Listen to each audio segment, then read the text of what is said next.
Yon, ito na naman tayo. Pero bago tayo magpatuloy sa ating pag-uusapan, mabati lang muna tayo na magandang gabi sa aking mga subscribers, sa aking mga viewers. Maraming salamat sa inyong suporta. Shoutout sa inyong lahat. Yun ang mga kababayan.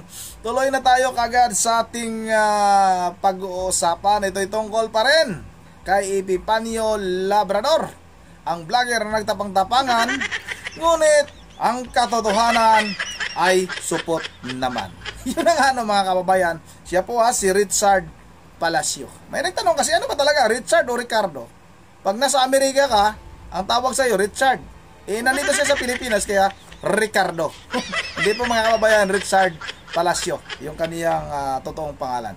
Dati po siyang instructor ng martial arts, na ang kaniyang mga mag-aaral ay ninakawan po mga kababayan. Totoo mayroon tayong ebidensya, hindi po haka-haka yan, hindi po fake news yan, dahil hindi tayo katulad ni Epifanio Labrador, o ang totoong pangalan niya ay si Richard Palacio, na gumagawa lang ng kwento para makapangutot sa kanya mga subscribers, para sa kanya mga nauuto, no? Na nagbibigay daw sa kanya ng pira, mga kababayan. Ito yung patunay Tingnan nyo, siya na mismo ang nagsabi, oy, maraming salamat sa nagbigay ng ganito. Ang laki mga kababayan Nasa 100,000 mahigit yung kanyang nahutot na.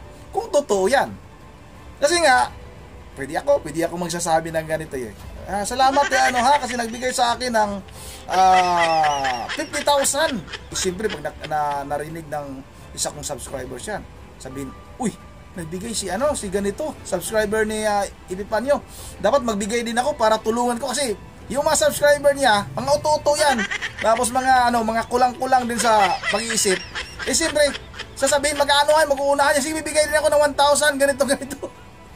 Maraming mauutot si Epifanio Labrador sa pamamagitan ng kaniyang kasinungalingan.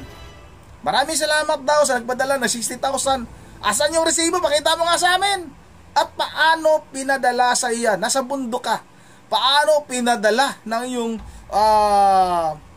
supporters yan, yung halaga, yung mga halaga na yan? Paano? Diretso ba sa bangko? Ipakita mo sa amin yung katunayan, yung katibayan. Kailangan may katibayan. Kasi nga, ako pwede din ako magsalita. Oy, nagpadala si akin yung subscriber ko na isa, nagpadala si Juan. Nagpadala ng 30,000. Isipin ng isang subscriber ko. Siyempre, mag-uunahan minsan yan kasi nga, papasikat din. Mga oto-oto. Padala ko ng 500. Baka 500, maniwala pa ako. Tapos sabihin niya, mga kababayan, marami daw sumusuporta sa kanya. Mga pastor, mga pari, dinadamay pa talaga yung Katoliko lagi. Yung Katoliko, talagang laging idinadamay. Ako, isa akong Katoliko. Di na balik, idadamay mo yung Katoliko. Wala din namang kwenta na tawag nito mga kabayan, naghahanap ka ng kakampi sa mga Katoliko, dahil ang Katoliko naman, may kanya-kanya naman. May kanya-kanya. Alam ko yan kasi Katoliko Kanya-kanya tayong paniniwala, kanya-kanya tayong libangan, kanya-kanya tayong kung anong gusto natin. Hindi tayo katulad ng ibang relihiyon na talagang may samahan sila, katulad ng Iglesia ni Cristo.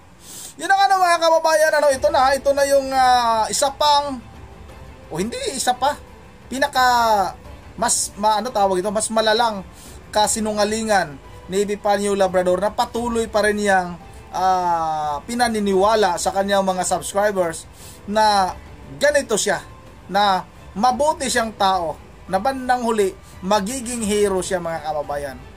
Bandang huli kay Epifanio Labrador, alam ko na maghihimas ka ng rihas. Magpapasalamat ka lang kung abutin mo yung rihas. Kung halimbawa hindi mo abutin yung rihas, anong mayroon dapat sa'yo? Anong abutin mo? Baka abutin mo yung, alam nyo na mga kababayan. Yun na naman na natin ito matagalin. Sabay-sabay na natin ito panoorin. Hindi po tayo matitinag dahil hindi po tayo nag-iisa. Marami pong sumusuporta sa atin, mga minamahal kong mga kababayan, at mas marami pa nasusuporta sa atin. Pero bago lahat, pinasasalamatan ko nga pala yung mga kababayan natin sa abroad, lalo na kay Nanay Selly na nagbigay po sa akin ng 20,000 noong nakaraang araw. Sorry, dahil kahapon nga hindi ko napasalamatan.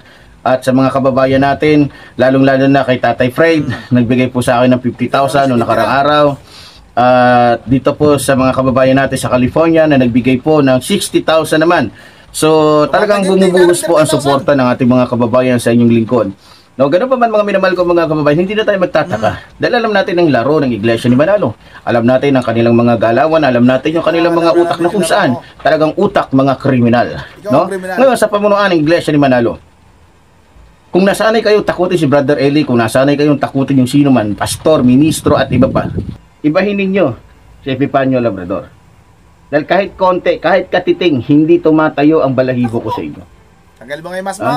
So kahit anong gawin ninyo, gamitin nyo yung vlogger, magsalita mong aka, ganito, naskanya, sino pa yung sinasabi para may binabanggit pa sila doon na Richard Palacio daw. O na gano'n, ganito, ganyan. Sino yan? Eh kahit anong gawin ninyo, kung yan ang pamamaraan ninyo para patigilin ako, hindi ako titigil. Inamin na. Hindi ako titigil. Dahil unang-una, pag tinigil ko ito, parang sinabi ko na rin na isinuko ko yung katotohanan. Alam ko, talagang hahadlangan ng Iglesia ni Manalo yung mga sasabihin ko. Kaya sisirain nila yung lingkod Epifanio Labrador sa programang ito. Pero ganoon pa man, hindi sila magwawagi dahil tulad ng sinabi ko, ay gamitin pa nila yung LESPO, gamitin pa nila yung NBI, gamitin pa nila yung korte, kahit sino pa. Kahit magbayad pa sila ng mga killer, hindi tayo natatakot. Unang-una, lagi tayong handa. Lagi tayong kumbaga sa lagi tayong lagi tayong naniniguro, no? Kaya sa pamunuan ng Iglesia ni Manalo, lumabang kayo ng patas. Lumabang kayo ng patas. Hindi yung gagamitin nyo si Aka ganito, Aga ganon, may ganitong kaso, may ganitong ganyan, kahit wala naman. Buti pa kayo alam nyo na may kaso ako. Ako hindi ko alam. 'Di ba? So, ganoon pa man, mga minamahal kong mga kababayan, alam naman natin ang ligaw ng bituka ng Iglesia ni Manalo. Ganun po yung ginawa nila kay Brother Eli Soriano. Para po patahimikin si Brother Eli Soriano, pinagbantaan po nila na papatayin. Ngayon, hindi nila kayang patayin. Siniraan nila ng siniraan sa pamamagitan ng kanilang mga ini-expose sa Facebook, sa YouTube, na kesyo bakla, kesyo ng rape, kesyo ganito, ganyan. So, kaya hindi na ako magtataka kung bakit napilitan si Brother Eli Soriano na pumunta sa ibang bansa dahil nga sa madumi at talagang malademonyong pamamaraan po ng Iglesia ni Manalo, no? So, ganoon pa man mga minamahal ko mga kababayan, tayo po'y patuloy na magsasalita dito.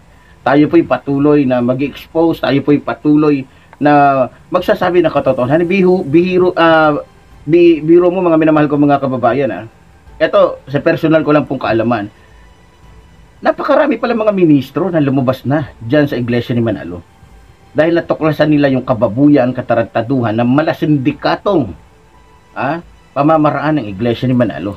Yan, dito na muna. Hanggang dito na lang muna ito mga kababayan. Hindi natin tapusin itong video na ito. Yun na ito na inamin na ni Epifanio Labrador. Parang inamin niya na rin na siya si Richard Palacio talaga mga kababayan. Kasi sa kanyang pananalita, hindi talaga niya maitanggi na siya si Richard Palacio. Ngayon alam na natin na siya si Richard Palacio. Nakakalungkot mga kabayan. Na yung isang Epifanio Labrador na natatawa ako sa taong ito. Grabe, hindi daw tumatayo yung kanyang mga balahibo. Pero yung kanyang nguso, hindi niya mapakita sa atin. Talaga naman, Richard Palacio, huwag ka nang magkukunwari. Tapang ka lang dahil nga nagtatago ka. Ipakita mo yung totoo mong pagmumuka para talagang maniniwala kaming matapang ka. Marami na akong mga nakapanood sa akin. Marami nang nagsasabi. Naku, matapang yung tao na yun. Pinapakita yung mukha niyan. Ba't nakatakip? Nagtapang-tapangan lang yan. Kunwari lang matapang yan. Ngayon, lumabas na yung totoo. Wanted pala ito. Kaya pala nagtatakip ng mukha. Wala daw katotohanan kahit ano daw paninira. Mayroon naman tayong ebidensya na ikaw si Richard Palacio, pati nga yung dati mong mga mag-aaral. Ano ba yung dati niyang YouTube channel mga kababayan? Bulkidos. Ano ba yun? Ano ba, may karugtong pa yun Bulkidos. Basta nakalimutan ko, Bulkidos mga kababayan. Tingnan nyo doon, mayroon doong nagsasalita na si Epifanio Labrador. Pero mayroong mga part doon na nakita yung kanyang mukha, no? Ilagay ko diyan mamaya, ilagay ko yan yung gawin kong larawan niya diyan sa screen, mga kababayan, para talagang makita nyo talagang yung totoo niyang pagkatao. Napakayabang nito, hindi daw tumatayo yung kanyang balahibo, at marumi daw yung pamamaraan na ginawa ng Iglesia ni Cristo. Siya yung marumi yung kanyang paraan. Maninira siya ng tao, maninira siya ng isang relihiyon na tinitingala, na nirerespeto ng pinakamatataas na leader sa ating bansa. Hindi lang sa ating bansa dahil nga itong si Eduardo Manalo, pag mayroong mga bumibisita ng mga ibang lahi dito sa ating bansa, binibisita din itong si Eduardo Manalo. Yan siguro talagang iniisip niya na magkakapira siya dito. Baka gusto niya talaga magpabaya din. Siguro iniisip niya na itong Iglesia ni Cristo, kakausapin siya, itigil mo na yung paninira mo sa amin, babayaran ka namin. Huwag ka nang mangarap, boy. Dahil nga, hindi mangyayari na ganun ang gagawin ng Iglesia ni Cristo. Dahil halatang halata naman sa pananalita mo na puro ka lang paninira, wala ka namang ebidensya. Maglabas ka ng ebidensya, napaka-importante. Pag mag-akusa ka, may hawak kang ebidensya. Katulad nung ipinakita namin na nagmula kay Tanglaw TV na mayroon talagang totoong kaso si Richard Palacio, aka Epifanio Labrador, ang vlogger na nagtapang-tapangan, ngunit ang katotohanan ay supot naman. Yan ang totoo. Ay wag na tayong magbulahan dito, wag na tayong magpalabas ng tapang natin. Huwag tayong magyabang sa social media na matapang tayo. Baka hanggang social media lang. Tapos naman, magtatago naman, nakapismas naman. Diba? Dito, pwede tayong maghamon kang kahit kanino. Nasa social media naman tayo . Pwede mo bang tagain yung cellphone mo para mataga mo yung kalaban mo? Pwede mo bang suntukin yan? Yun ang dito lang muna, at Epifanio Labrador, hintayin mo yung karma sa'yo. Darating din yan. Maniwala ka talagang mayroong darating na karma na darating sa buhay mo. Huwag lang sanang mangyari na pati pamilya mo ay madamay sa iyong ginawang kabulastugan, kababuyan. Yun ang mag-shoutout muna tayo bago tayo magtatapos. Shoutout tayo kay Jocelyn Salva. Humarap ka, huwag kang takbo ng takbo, daldal mo, tapos takbo ng takbo yung nagbayad sa'yo ng magpatumba sa'yo kasi nga tinitira mo ang ANC, dapat nga isa ka sa ipapiring squad. Yan, ipapiring squad ka na ni Jocelyn Salva. Shoutout na rin kay Dominica Tolipas, dami mo kakarapin na kaso ang Epifanio Labrador na ito. Richard Palacio, tandaan nyo, Richard Palacio. Nantok ako, mga kababayan. Shoutout na rin kay Paslo Mibaw, tama ka sir, ang papatay sa kanya yung kinakampihan niya, tapos ibibintang sa INC o sa iba na relihiyon. Tama talaga. Kasi maraming galit Halimbawa kay Pangulong Duterte, siyempre mag-uunahan yung mga kalaban ni Pangulong Duterte at yung mga galit sa Iglesia ni Cristo. Mag-unahan yung mga kababayan. Hanapin natin itong si Richard Palacio. Wanted naman ito Wala namang kwenta yung buhay nito Pag napatay ito, wala na rin. Baliwala na rin yung buhay nito. Mag-uunahan yan. Pag sino yung makauna, yung mga kalaban, siyempre ibibintang, ibabalita agad ng mga malalaking TV network. Oy, si ganito na binabati ko si Pangulong Duterte, binabati ko si Sara Duterte, binabati ko si Iglesia ni Cristo, namatay. Ibibintang ngayon.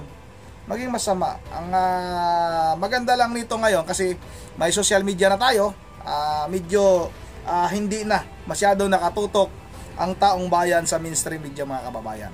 Oy, shoutout na rin kay Froilan Libres. Kawatan niya, hinahanap nga ng ninakawan niya mga estudyante niya sa Karatino. Ito si Froilan Libres, sinabi niya, ito pa, sabi ni Froilan Libres, ang nag-issue ng warrant of arrest ay ang Regional Trial Court 6 branch ng Silay City. Richard B. Palacio. Mayroon Richard sa Silay City. Di ba? Ito yung mga talagang totoo. Dahil mayroong talagang binabanggit na korte. Itong 6 branch ng Regional Trial Court ng Silay City. Shout out na rin kay Pastom Mabaw. Inuod ang bunganga niya kaya nagtatakip. Yun ang shout out na rin kay Ma'am Joyce ng Japan na sobrang lamig daw dyan. Ma'am Joyce, ingat kayo dyan. Shout out na rin kay Ma'am Berge Religious ng Pulilan Bulacan, kay Edisa Borby at kay Ma'am Susan 786.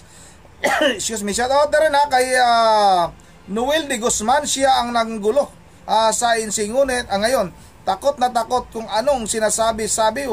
Iwan kong baliw na yan o talagang binaliw na siya ng Diyos. Tama, malamang. Talagang sinira na yung kanyang pag-iisip ng ating Panginoon. Dahil nga, yung kanyang mga sinasabi, yung kanyang paninira mga kababayan. Kung maninira ka man, sana man lang, kahit pa paano, mayroon kang ipapakitang ebidensya. Hindi po yung magsalita ka lang, narinig mo kay ganito. Siyempre may mga kalaban yan May mga reliyon, may mga ano yan, may mga hindi naman talaga sumasang-ayon. Kahit sa Katoliko, tayong mga Katoliko, hindi naman tayo katulad ng ibang reliyon din na talagang nakikipagdebate. Tayo, karamihan sa mga Katoliko nasa sabungan. Yun ang dito lang muna. Tusinsya na sa mga Katoliko Mayroon din naman marami din naman pumupunta sa simbahan. Pero pagkatapos, pagdating sa paglabas sa simbahan, ang mga ginagawa naman chismisan naman mga kababayan. Ganon tayo, kaya wag niyo akong lukuhin. Ganon talaga. Meron din namang mababait. Saludo tayo sa mga mababait na Katoliko. Hindi na natin sinisira, Katoliko tayo.